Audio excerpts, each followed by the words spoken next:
Vanishing Point will let you take images and put them on different planes. They're ideal for wall signage. You can put your own name engraved into a statue. And I want to change these words from speed limit 45 to speed limit sexy. It just makes me think of that because of this lip print that was on this speed limit sign on the Golden Gate Bridge. So what I'm going to do is start by making a pattern of the white to get rid of the 45. I use my rectangular selection tool, and I will choose Edit, Define Pattern, and call it White Sign, might just be white, and I will deselect, and then use my lasso tool to select the number 45. A lot of people might have gone for just content-aware fill, and I'll show you that in this case.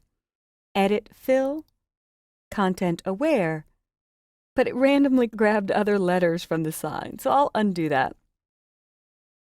So Edit Fill with Pattern and the pattern I just built.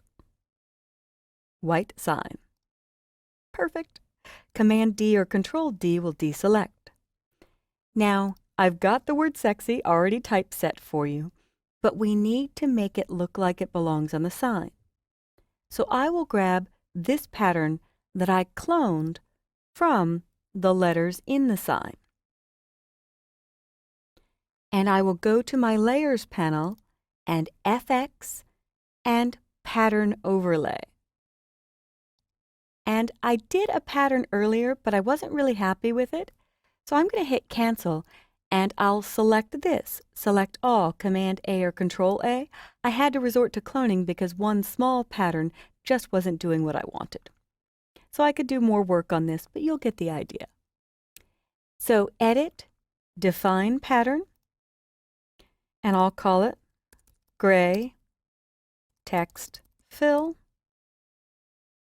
I'll come back to my sexy text and go to FX, Pattern Overlay, choose the last one in the list. That's always the pattern you build, and I could do some more work to clean it up, but for today we'll let it go.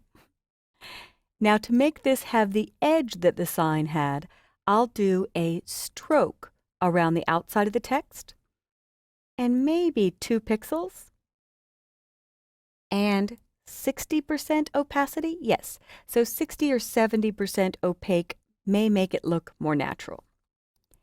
Now I want to warn you, in order to put this text in the sign, I need to flatten everything. So I do recommend you do a Save As and keep the text by itself, and then another Save As for the flattened version. So if I want to go back and edit the font or edit the pattern or the stroke, I have the end one with layers, and the flat one, I will choose Layer, Flatten Image. Now, select All.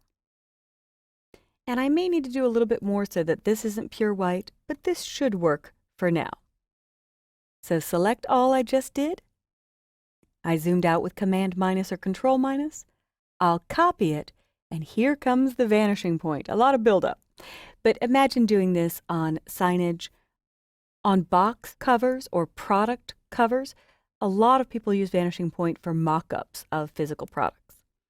So I will choose Filter, Vanishing Point. And it gives an odd preview on this, but I'm zooming in with Command plus or Control plus, zoom out with Command minus or Control minus, and I need to create an area picking up the perspective for the sexy to go into. You're automatically on the Grid or Create Plane tool, and I will click and try to follow the natural perspective in the sign using objects and angles in the image itself to line it up to. If you got blue, you did very well. If it turns yellow, it's okay but not really realistic. And if it turns red, it's bad. So shoot for the blue. And I often pull this to real objects in the image. Come on, select. There we go. All right. And maybe get it above the lipstick and make sure my angles are consistent with what I have in the document. I think that'll do it. Let it go. And edit, paste. Unfortunately, I can't see paste, but I know on the Mac it's Command V. On Windows, it's Control V. And there's my sexy. I zoomed out with Command minus or Control minus to see it. And as my cursor crosses over, now I've got sexy in the vanishing point.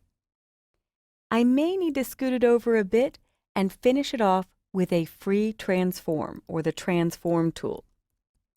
And often you have to see the edge to do the transform, so I'll hold down Shift, grab the corners, getting closer,